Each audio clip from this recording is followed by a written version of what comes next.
Tengan ustedes muy buenas noches. En el desarrollo del análisis de los medios de impugnación, hemos visto la parte teórica y doctrinal que hacen a estos medios de impugnación, que corresponde a lo que se establece en el nuevo Código Procesal Civil.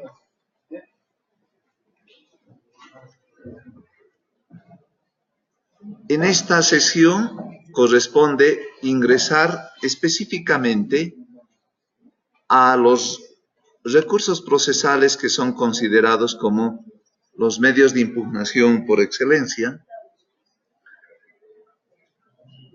y vamos a enfocar en principio su definición. En el criterio jurídico del procesalista Eduardo Couture, los recursos procesales han sido definidos por este procesalista conocido como los medios de impugnación de los actos procesales del juzgador que la ley confiere a la parte agraviada por ellos dentro de los límites que al efecto establece para promover la revisión del acto y su eventual modificación.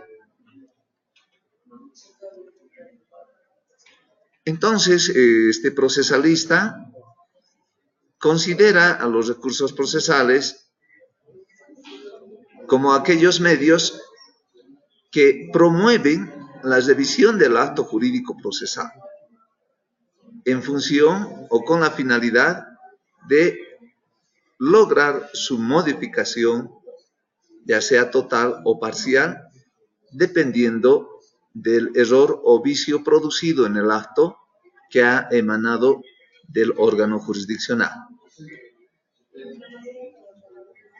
Recurrir o recurso jurisdiccional es el medio establecido en la ley para obtener la modificación, revocación o invalidación de una resolución judicial, ya sea del mismo juez o tribunal que la dictó o de otro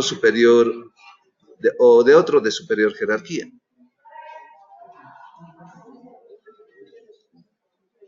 En el análisis y la consideración de lo que son los recursos procesales, de acuerdo a lo especificado en la doctrina, podemos indicar de que todo recurso procesal se haya conformado por los siguientes elementos.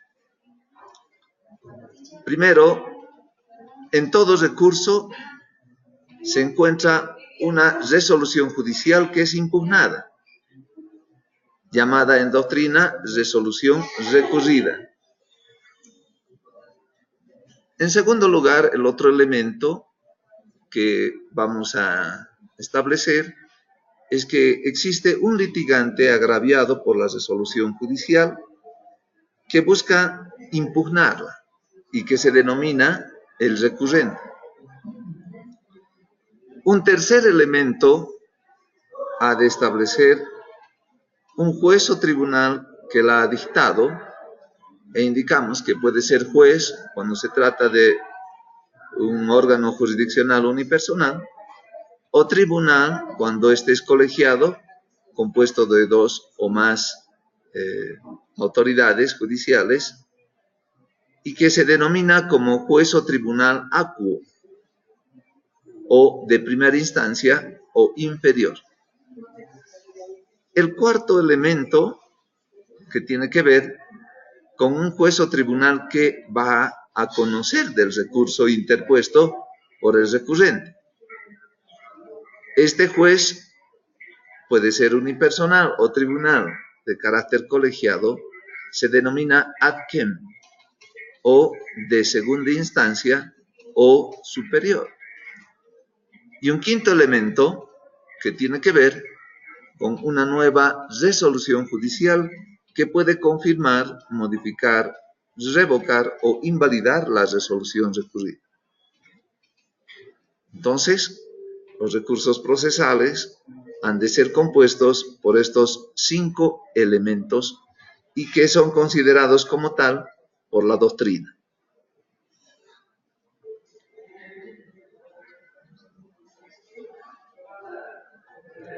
Vayamos a revisar las características de los recursos procesales como medios de impugnación. En una mayoría de las legislaciones procesales que se han establecido al presente, los recursos presentan las siguientes características. Una primera, en la que se indica que debe interponerse el recurso dentro de un plazo perentorio.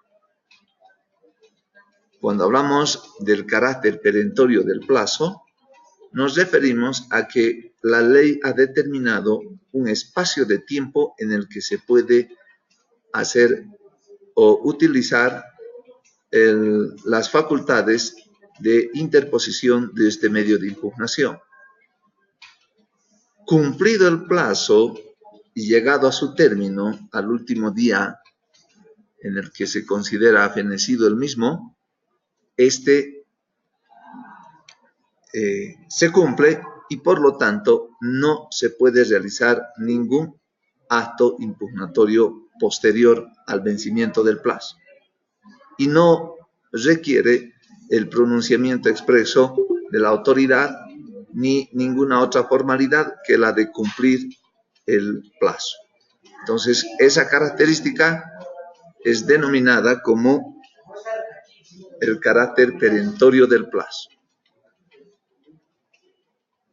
Otra segunda característica, se presenta el recurso procesal de manera escrita y con el debido fundamento.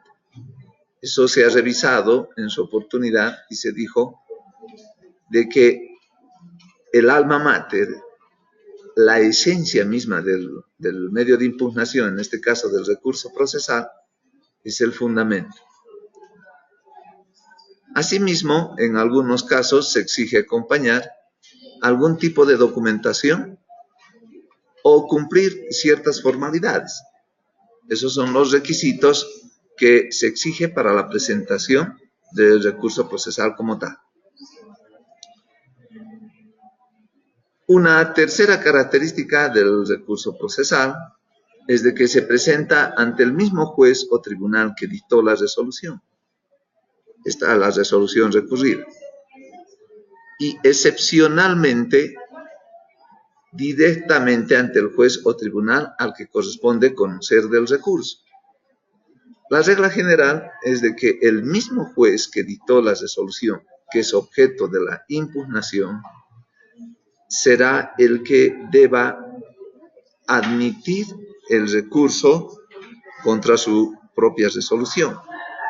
Y es este juez el que determinará la remisión del recurso ante el superior en grado, ante el juez o tribunal ad quem o superior en grado.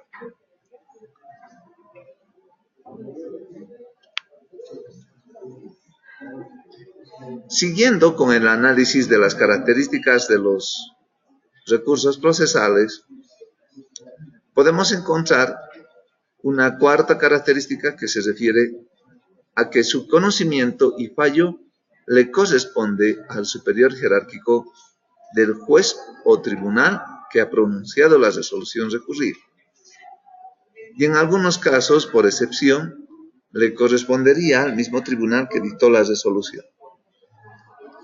Hemos revisado en sesiones anteriores de que responde esta circunstancia, este procedimiento, a que de todas formas el tribunal superior, el tribunal ad quem o de segunda instancia, es aquel que cuenta con mayor experiencia, el que cuenta con mayor conocimiento en la aplicación del derecho y en la administración de justicia.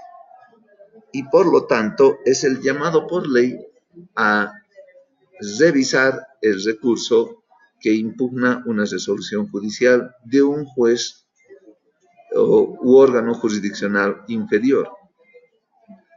En la finalidad de conseguir la seguridad jurídica que buscan las partes de que su caso sea resuelto conforme a derecho. Una quinta característica general de los recursos procesales ha de establecerse como aquel que se interponen para impugnar resoluciones que no están firmes. Cuando se indica y se establece que una resolución adquiere firmeza, quiere decir que ya no es posible su revisión por ningún recurso procesal, por ninguna otra instancia procesal, ni nada semejante. Cuando una resolución judicial adquiere firmeza, es que ha logrado la calidad de cosa juzgada material, que haya adquirido la calidad de cosa juzgada material. Porque es posible que pueda todavía adquirir la calidad de cosa juzgada formal. Y cuando se habla de este aspecto, entonces se deduce de que es pasible todavía a una revisión de acuerdo a lo que la ley dispone. Entonces, siempre los recursos procesales estarán dirigidos contra resoluciones que la ley ha determinado que puedan ser revisadas y que no adquieren firmeza, que no se han ejecutado o si es que lo están haciendo, pueden ser objeto de su revocatoria. Una sexta característica general de los recursos procesales tiene que ver con los requisitos de cada recurso procesal. En particular, los regula específicamente el derecho procesal de cada estado. Estos requisitos establecen la viabilidad y la admisibilidad del recurso, tanto en la forma como en el fondo. La ley establece los requisitos de forma, que han de considerar documentación, han de considerar plazos, han de considerar ciertos requisitos exigibles para quienes se consideran recurrentes, quienes presentan el recurso, como por ejemplo el requisito de la legitimidad, y también se exige requisitos de fondo que están directamente relacionados con la fundamentación de agravios, ¿no? La motivación y fundamentación de agravios que todo recurso procesal debe contener para ser considerado por el Tribunal Superior. En ese orden de cosas, entonces, se establece de que los recursos procesales adquieren esas características que son establecidas en las legislaciones de cada estado. Hemos revisado la definición de lo que es un recurso procesal. Hemos revisado cuáles son sus características. Nos tocaría ahora ingresar en el campo de la clasificación doctrinal de los recursos procesales. La doctrina, la teoría, ha abierto la posibilidad a varios aspectos en los que se toman en cuenta formas de clasificar a los recursos procesales. Entre esos criterios encontramos que existe una clasificación según su procedencia. Cuando establecemos este término, indicamos que la doctrina considera que los recursos procesales pueden ser ordinarios o pueden ser extraordinarios. El recurso procesal ordinario, también llamado por la doctrina o de derecho común, es aquel que la ley admite por regla general en contra de toda clase de resoluciones. Por ejemplo, el recurso de apelación. Y además, porque su utilización es permanente, es continuada durante la tramitación de un proceso judicial. Y de esa manera, el recurso ordinario, ¿no?, se concibe también en esa clasificación. Pero al recurso ordinario se contrapone otra clasificación de lo que son los recursos procesales extraordinarios, o llamados también de derecho estricto. Es aquel que la ley admite excepcionalmente, por eso se lo denomina extraordinario, contra determinadas resoluciones y por causales determinadas. Cuando hablamos de un recurso ordinario, como el recurso de apelación, la ley no determina las causales por las cuales se puede presentar el recurso de apelación como tal. Solamente exige de que pueda presentarse la debida motivación y fundamentación del agravio que se ha producido en contra de la parte que presenta el recurso.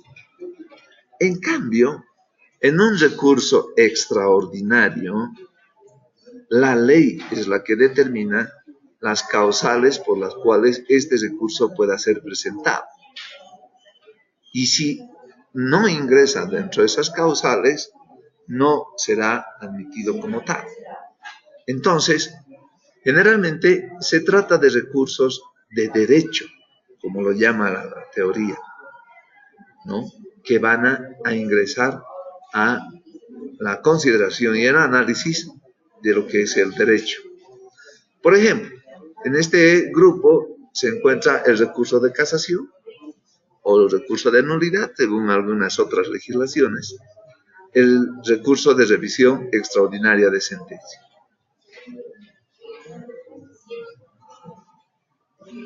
En esta clasificación doctrinal de los recursos procesales, hallamos otra que las clasifica según su conocimiento. Y nos dice, los recursos pueden ser considerados por vía de retractación y no devolutivo.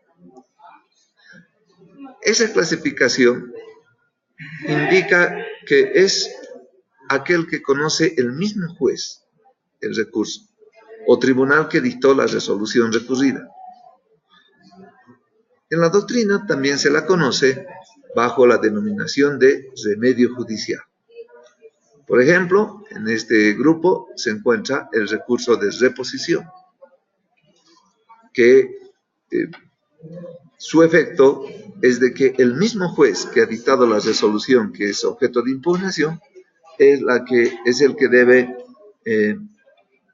considerar su revocación, modificación o anulación. Y en el otro grupo de la clasificación de los recursos procesales según su conocimiento, se encuentran los recursos por vía de reforma o devolutivo. Es aquel que conoce el superior jerárquico del juez o tribunal que pronunció la resolución recurrida. Y en este grupo se encuentra, por ejemplo, el recurso de apelación y el recurso de casación, que no pueden, en este caso, el mismo juez revisar sus propias decisiones, porque los recursos de apelación, por ejemplo, se presentan contra la sentencia. Y la sentencia es el acto jurídico procesal de decisión más importante dentro del proceso y que mediante un fallo determina la declaración de haberse probado o improbado la demanda interpuesta. En ese caso, entonces, el juez solamente debe pronunciarse una única vez sobre el aspecto que ha sido sometido a su conocimiento, sobre el caso sometido a su conocimiento. Y la decisión que tome será definitiva, no pudiendo retractarse, porque de lo contrario significaría que no estaríamos en el ámbito de una administración de justicia seria y responsable. Entonces, en ese caso, solamente puede resolver, dictar su resolución, y si es que la parte agraviada, una de las partes que se encuentra agraviada con dicha resolución, quiere modificarla, es el Tribunal Superior quien debe efectuar la debida revisión. Siguiendo con esa clasificación doctrinal de los recursos procesales, encontramos una que la clasifica según su extensión. Y decimos, según su extensión, los recursos se clasifican como recursos de hecho y de derecho, o llamados también constitutivos de instancia. Es aquellos en el que el juez o tribunal superior puede pronunciarse sobre todas las cuestiones de hecho y de derecho que han sido discutidas en el proceso, con la salvedad de que el recurrente, en su caso, pueda haber restringido sus peticiones al recurrir. Es el caso concreto del recurso de apelación. Y en la otra clasificación están los recursos de derecho única y específicamente. Y es aquel que tiene por objeto la correcta aplicación del derecho. Y por lo tanto, no constituye instancia. Y por tanto, en su resolución el juez o tribunal está limitado por los hechos, tal como han sido establecidos o probados en el respectivo juicio o proceso. Es el caso del recurso de casación o recurso de nulidad. Hay que recordar que hemos indicado, la ley establece el poder, que el proceso tiene dos instancias. Y en ese caso, la segunda instancia se abre con el recurso de apelación y se consideraría una instancia porque con el recurso de apelación podemos todavía presentar nuevos medios probatorios. Podemos todavía alegar hechos o causas nuevas dentro del proceso, que pueden ser de conocimiento del Tribunal Superior para que emita una resolución al respecto. Entonces, cabe reiterar de que es posible todavía seguir discutiendo algunos aspectos en segunda instancia a través del recurso de apelación. Lo que no ocurre con el recurso de casación, por ejemplo, que no constituye una instancia, no sería una tercera instancia en el proceso. No, desde ningún punto de vista. Porque su finalidad es que se aplique correcta y con justicia el derecho. Entonces, en ese sentido, se limita a revisar lo que se ha realizado en primera instancia, que sería desde la demanda hasta la sentencia. Se limita a revisar lo que ha ocurrido en segunda instancia a través del recurso de apelación de la sentencia, finalizando con el pronunciamiento del auto de vista por parte del Tribunal de Apelación. Y es eso únicamente lo que hace. Con el recurso de casación no está permitido alegar causas o hechos nuevos dentro del proceso. No está permitido la presentación de prueba. Entonces, en ese caso, esta clasificación explica, ¿no?, la finalidad y objetivo y la naturaleza jurídica que tienen los recursos procesales como tal.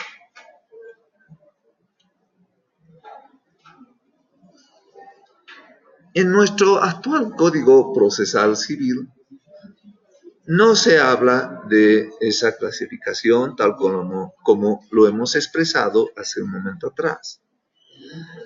Eso es de esta forma por cuanto el Código Procesal se limita a establecer las normas de procedimiento en las que se adecua la actuación de las partes dentro del proceso para la impugnación de las resoluciones judiciales. Entonces, únicamente establece una clasificación concreta. Y dice en su artículo 252, clases. Los medios de impugnación judicial son la reposición, la apelación, la casación, la compulsa y la revisión extraordinaria de sentencia. Es eso únicamente lo que menciona nuestro Código Procesal Civil. Pero como lo hemos visto, la doctrina llena esos vacíos de entendimiento, de interpretación, al hacernos un análisis respecto a las formas en las que se puede clasificar a los recursos procesales. Pero ingresemos a lo que es el recurso de reposición como un medio de impugnación dentro del proceso civil. Para comprender el recurso de reposición, debemos primeramente de enfocarnos en su definición. Al respecto, el profesor Enrique Vescovi señala definiéndolo de la siguiente manera. El recurso de reposición, conocido por algunos sistemas, también bajo el nombre de revocatorio o reconsideración, constituye un medio impugnativo que tiene por objeto que el mismo órgano que dictó una providencia la revoque por contrario imperio. Esa es la definición que nos da el profesor Enrique Vesco. Pero, ¿qué entendemos por contrario imperio? ¿No? El contrario imperio es la justificación doctrinal para que el mismo órgano jurisdiccional pueda realizar este nuevo examen. La regla general es de que ningún juez o tribunal puede revisar sus propias resoluciones judiciales. No lo puede hacer. Solo tiene una única oportunidad de emitir la resolución judicial y esta queda de esa forma. Pero la excepción a la regla la constituye el recurso de reposición y a través de lo que se denomina como el contrario imperio. Dicho de otro modo, la misma facultad desplegada por el juzgador, esa facultad denominada como jus imperium, ¿no? El poder realizar y decidir dentro de un determinado proceso civil, es retratada en el ejercicio del mismo imperio, para decir, el contrario imperio. Esta posición es sostenida por Peirano, Lino Palacio, Enrique Vescovi y De Santo. Entonces, de esa manera, la doctrina puede explicar el por qué se le faculta al juez realizar sus propias decisiones. Pero no es lo único, no es el único elemento que utilizaremos para comprender este recurso procesal.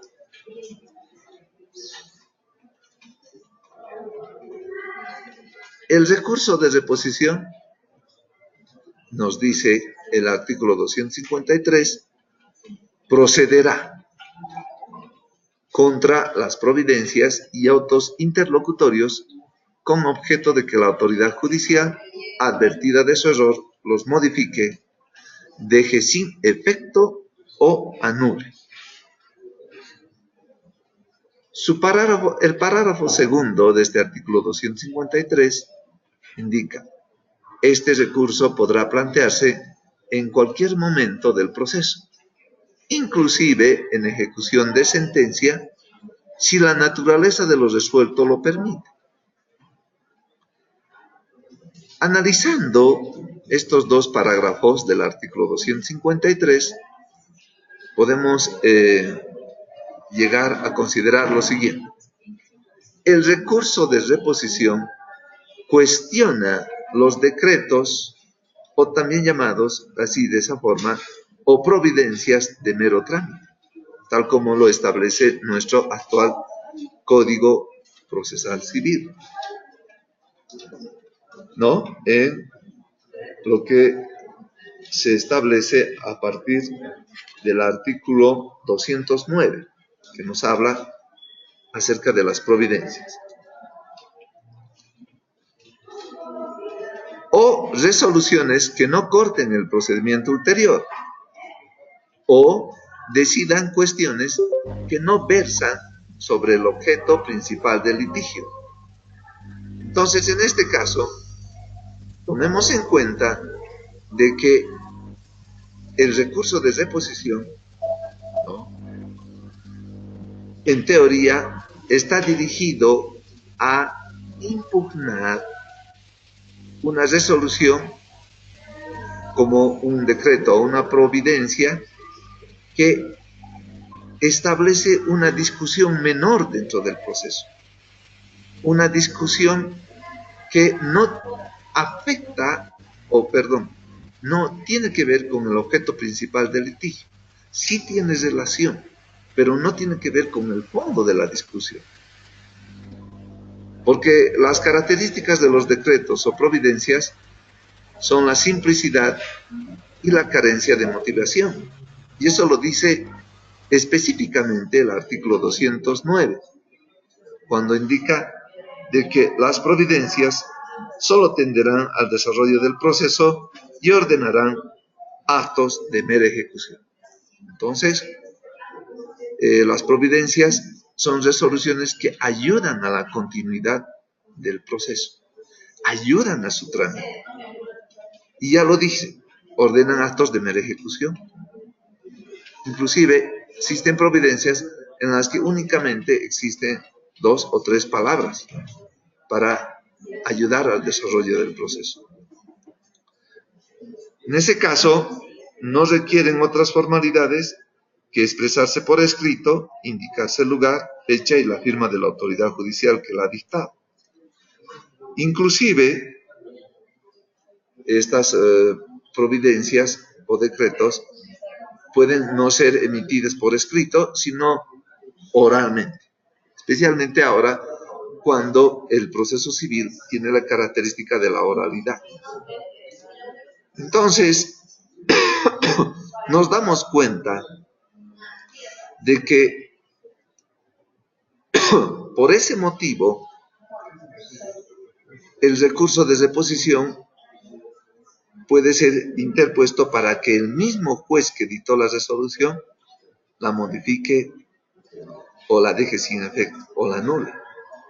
En el caso de las providencias o decretos de mero trámite, al no contar con la fundamentación o motivación que se exige a las demás resoluciones, hacen fácil su modificación, ¿no?, o en su caso, su confirmación.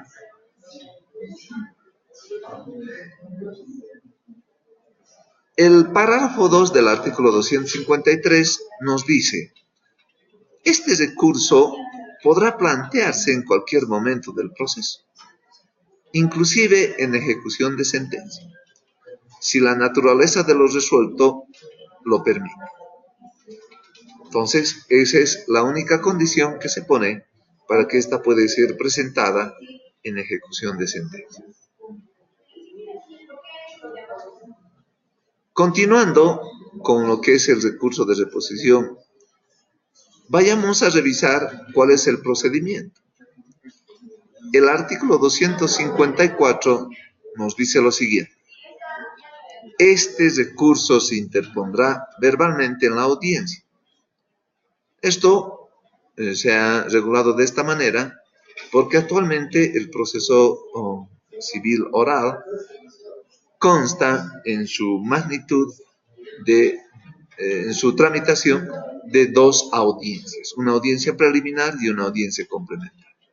Al término de las audiencias, el juez, si es que se ha resuelto todo, se ha producido toda la prueba y se han agotado las discusiones, tendrá que dictar sentencia inmediatamente. Entonces, La posibilidad de interponer verbalmente este recurso está abierta a raíz del artículo 254, parágrafo primero. O también puede ser interpuesta por escrito, fundamentado en el plazo de 3 días, contados a partir de la notificación con la providencia o auto interlocutorio. En este último caso, siempre que no hubieran sido dictadas en audiencia.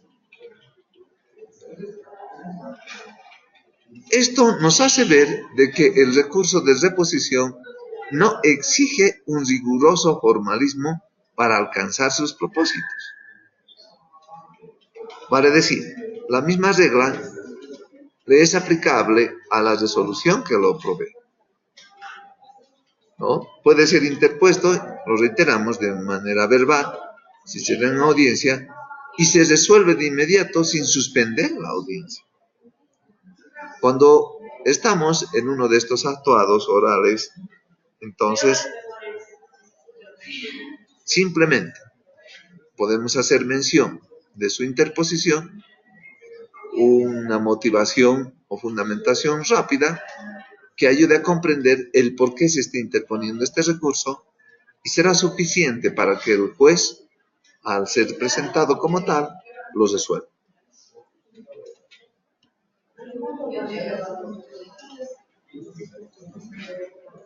Siguiendo con el procedimiento, a partir del artículo 254, se indica que la autoridad judicial podrá resolver inmediatamente y sin sustanciación este recurso, manteniendo, modificando, dejando sin efecto o anulando la providencia o autointerlocutorio. ¿Por qué puede resolver inmediatamente y sin sustanciación? ¿Qué quiere decir sustanciación? Sin la necesaria fundamentación o motivación de la resolución que resuelva el recurso. Esto tratándose específicamente por las providencias o decretos de mero trámite, que no requiere esta circunstancia. Por ejemplo, una providencia o un decreto que haya dispuesto, por ejemplo, una audiencia en un día determinado que no resulta ser hábil, sino inhábil, se interpone el recurso de reposición y no es necesario ni siquiera correr en traslado a la parte contraria por el principio de contradicción, sino que el juez lo resuelve inmediatamente de advertido su error y no requiere mayor fundamentación que la corrección del acto procesal recurrido.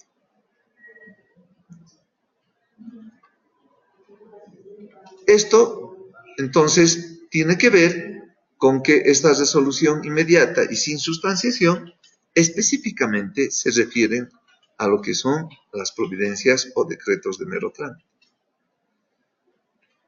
Pero también el artículo 254 en su procedimiento nos dice que el recurso planteado por escrito será corrido en traslado con plazo de 3 días y con la contestación o sin ella se dictará resolución sin más trámite. Este segundo caso tiene que ver con con que se interponga el recurso de reposición en contra de un auto interlocutor. Los autos interlocutorios resuelven cuestiones que se han suscitado dentro del proceso. ¿Cuáles son esas cuestiones que pueden presentarse? Están las excepciones, están los incidentes, ¿no? Y alguna otra figura procesal que determine de que el juez tenga que emitir una resolución judicial fundamentada, motivada. Y eso lo expresa de manera clara y concreta el artículo 210 del nuevo Código Procesal Civil, que dice que los autos interlocutorios resolverán cuestiones que se suscitaren durante la tramitación del proceso y deberán contener la precisión del objeto de la decisión, los fundamentos jurídicos y la decisión expresa, positiva y precisa de las cuestiones planteadas. Entonces, ¿qué quiere decir esto? Que al haber sido dictado el auto interlocutorio de esa manera, entonces es imprescindible, es ineludible que el juez, al conocer del recurso de reposición, corra en traslado a la parte contraria para que ésta la conteste. Y habiéndola contestado, entonces dictará la resolución sin otro trámite posterior. Aquí rige el principio de contradicción, por el cual las partes tienen todo el derecho a exponer sus argumentos y rebatir los contrarios. De todo esto también podemos ver de que el recurso de reposición y la resolución, mejor dicho, del recurso de reposición, adopta distintas formas que tienen que ver con el tipo de vicio o error advertido en la resolución judicial impugnada. Por ejemplo, si la resolución judicial que se dictó tiene una equivocación, puede esta modificarse. Si no la tiene, se la corrobora, se la confirma como tal. Si se advierte el error, entonces se la modifica. Si la resolución judicial contiene un error o un vicio, un error que afecta a toda la resolución como tal, se la deja sin efecto y se dictará otra resolución, en este caso un auto. Pero si la resolución recurrida contiene vicios, ha sido dictada con vicios procesales que deben ser saneados, constituyéndose un aspecto que el juez no puede soslayar, no puede confirmar, no puede corroborar. En ese caso, tratándose de ese vicio procesal, aplicará la anulación y anulará, ¿no?, la providencia o el auto interlocutorio que ha sido dictado con infracción a la norma procesal. Y además, es posible que en la anulación pueda inclusive abarcar otros vicios procesales hasta el más antiguo. Entonces, se retrotraerá procedimiento hasta llegar al vicio que ha originado todo y se anulará lo que corresponde, para que luego se continúe con el proceso con actos jurídicos procesales correctos y que no sean susceptibles de anulación.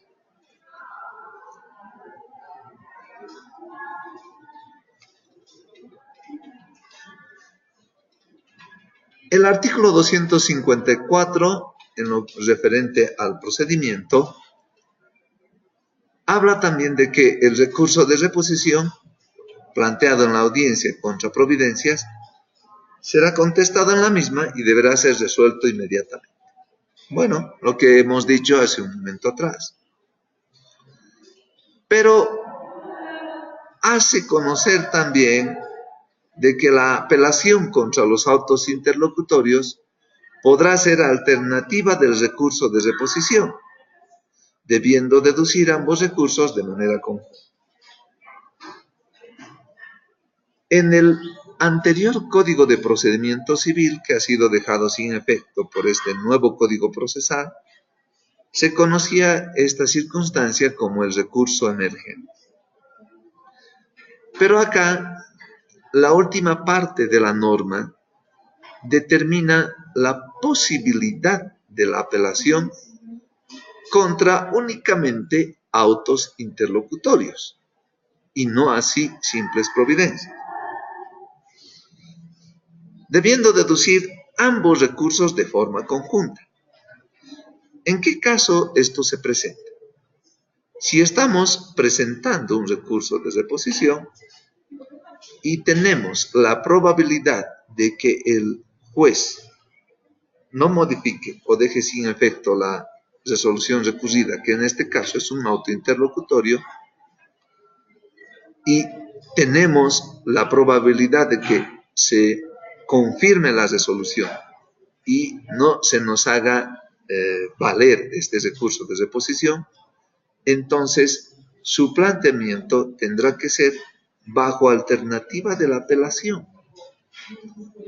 De esa forma, vamos a tomar la previsión de que al no modificar la resolución impugnada por el mismo juez que la dictó, existiría la probabilidad de que con la apelación sí podamos conseguir su corrección ante el Tribunal Superior. Esta forma de interposición del recurso de reposición bajo alternativa de apelación no requiere de fundamentación de agravios en lo que se refiere a la apelación propiamente dicha. ¿Y por qué? Si hemos repetido continuamente de que todos los recursos procesados deben tener motivación y fundamentación de agravios. La explicación es que se considera la apelación desde un punto de vista subsidiario,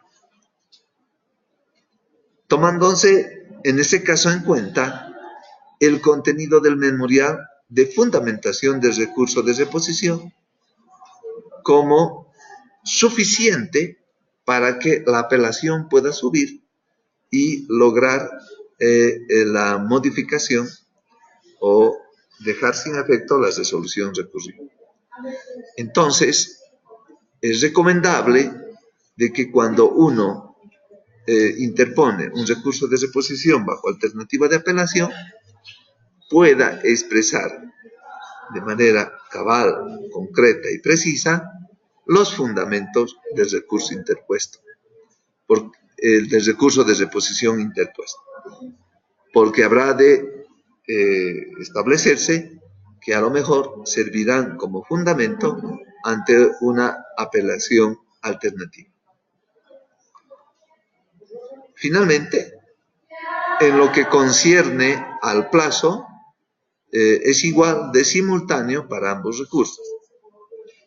Entonces, siendo la apelación subsidiaria, se va a acoger al plazo establecido para la presentación del recurso de reposición. Entonces, de esa manera, el plazo es simultáneo para ambos recursos.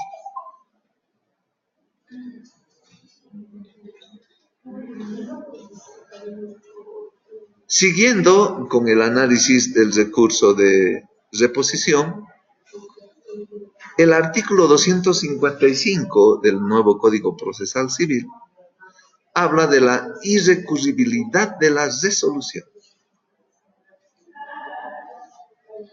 Hemos visto en anterior sesión y conforme en la revisión de la doctrina de que la regla general es de que toda resolución es susceptible de ser impugnada o cuando se presenta un recurso procesal se dice es susceptible de ser recurrida. Y específicamente lo dispone de esa manera el artículo 250 del nuevo Código Procesal Civil, que dice: las resoluciones judiciales son impugnables. Esa es la regla general. Pero el artículo 255, que estamos ahora en revisión, entra en la excepción. Y en la excepción prevista también en el artículo 250, cuando dice, salvo disposición expresa en contrario. Entonces, al indicarse que existiría una disposición expresa, es el caso concreto de este artículo 255. que dice de la siguiente forma: la resolución que modificar o dejar sin efecto la recurrida es inimpugnable, sin perjuicio de reproducir la cuestión objeto de la reposición, al recurrir de la sentencia o auto definitivo si fuera procedente. Analicemos un poco este aspecto. Cuando se indica que la resolución que modificare o dejare sin efecto la recurrida, es de que el mismo juez ha vuelto a revisar y ha dado curso a la reposición. Cuando se dice que se ha modificado la resolución recurrida, es que ha tomado una otra decisión. Entonces, o si la deja sin efecto, es que ha dictado una nueva resolución el mismo juez. La otra parte es probable de que presente por su parte un nuevo recurso de reposición, e inclusive bajo alternativa de apelación. Pero en este caso, la ley es clara y dice que la resolución ya modificada o dejada sin efecto es inimpugnable, porque ya ha habido una segunda revisión efectuada al respecto. ¿Cuándo se puede dar curso al recurso de reposición bajo alternativa de apelación? Cuando no ha existido modificación o no se ha dejado sin efecto la resolución recurrida. Pero si de esa forma se ha procedido, entonces es inimpugnable. Pero salva los derechos al recurrir de la sentencia y reproducir la cuestión objeto de la reposición. Hay que considerar que cuando la ley dispone que una resolución no pueda ser objeto de un recurso procesal, no pueda ser impugnada por un recurso procesal, es que responde al principio de celeridad e impulso procesal. De lo contrario, estaríamos deteniéndonos en el trámite del proceso en una discusión que puede no terminar y puede ingresar en un círculo vicioso. El proceso debe concluir como tal. Entonces, de esa manera, y si tomamos en cuenta que la irrecurribilidad responde al principio de celeridad e impulso del proceso, señores asistentes al curso.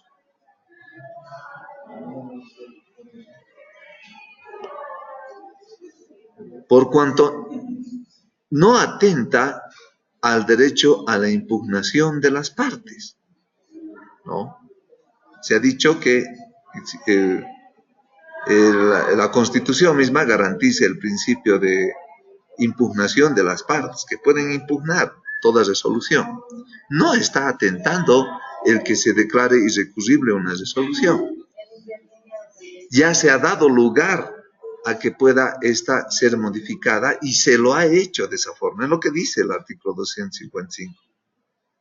Entonces ya ha habido una resolución al respecto, sino que regula, establece esta irrecurribilidad de resoluciones en aras de lograr un trámite ágil y rápido del proceso, aclarándose que las razones para seguir discutiendo la impugnación planteada en la reposición, y lo dice la última parte del artículo 255, sí se la puede replicar al llegar a sentencia final.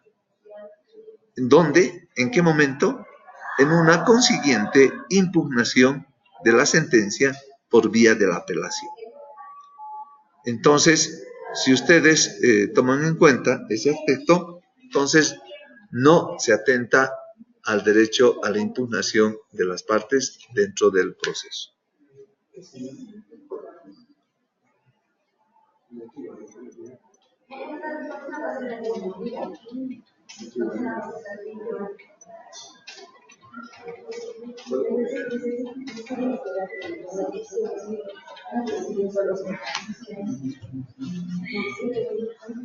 Bueno,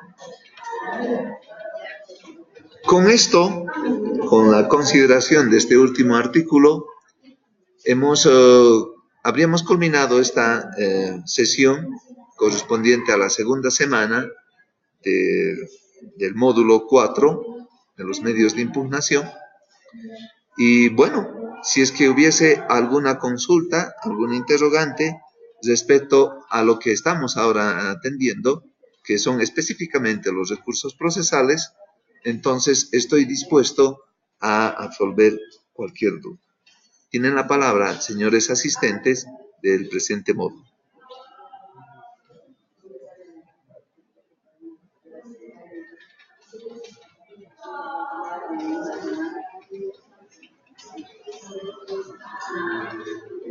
Doctor, buenas noches. Está hablando Edgar. ¿Cómo está, Edgar? Muy buenas noches.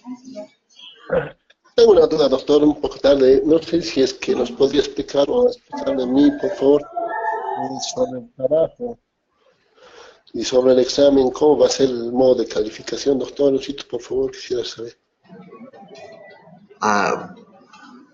Muy bien.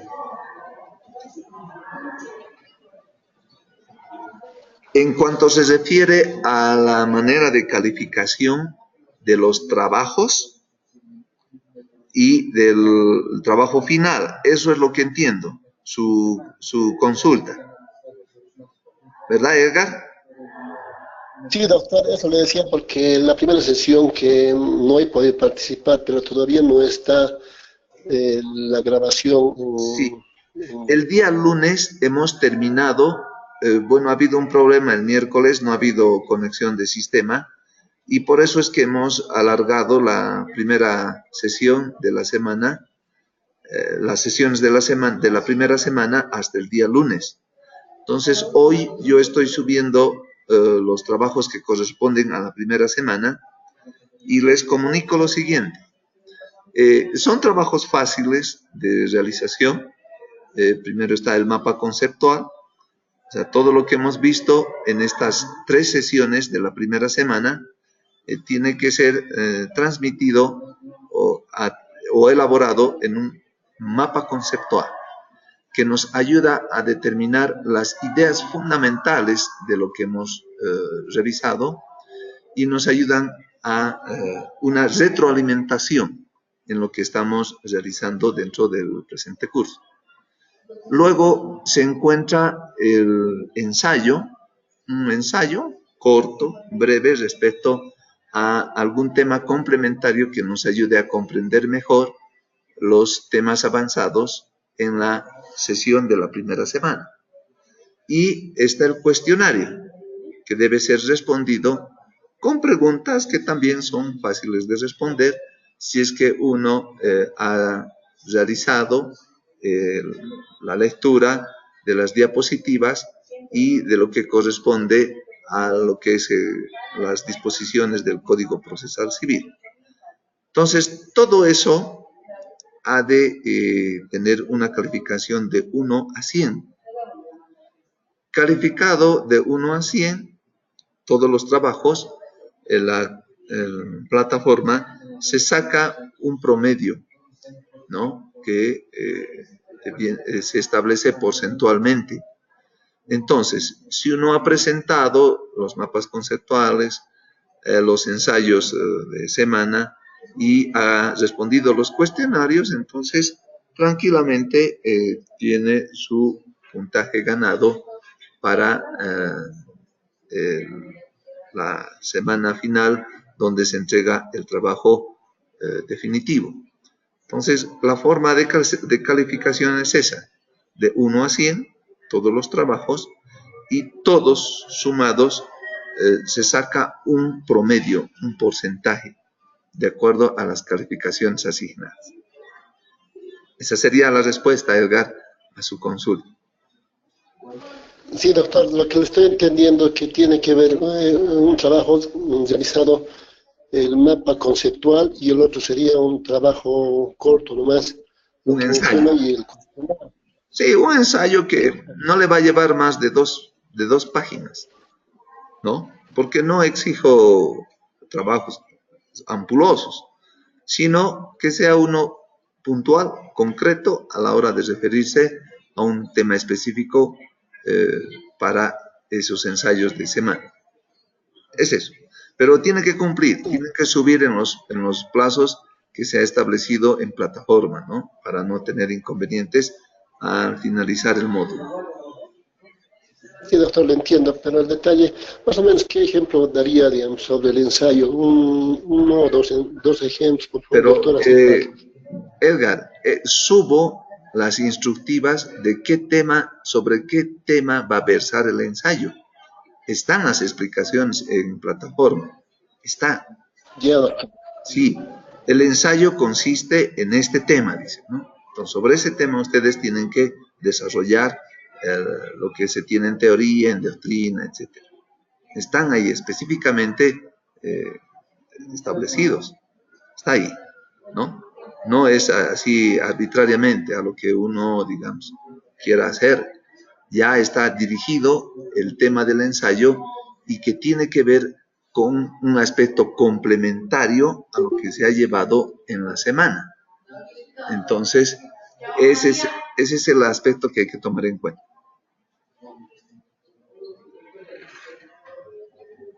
Doctor, buenas noches.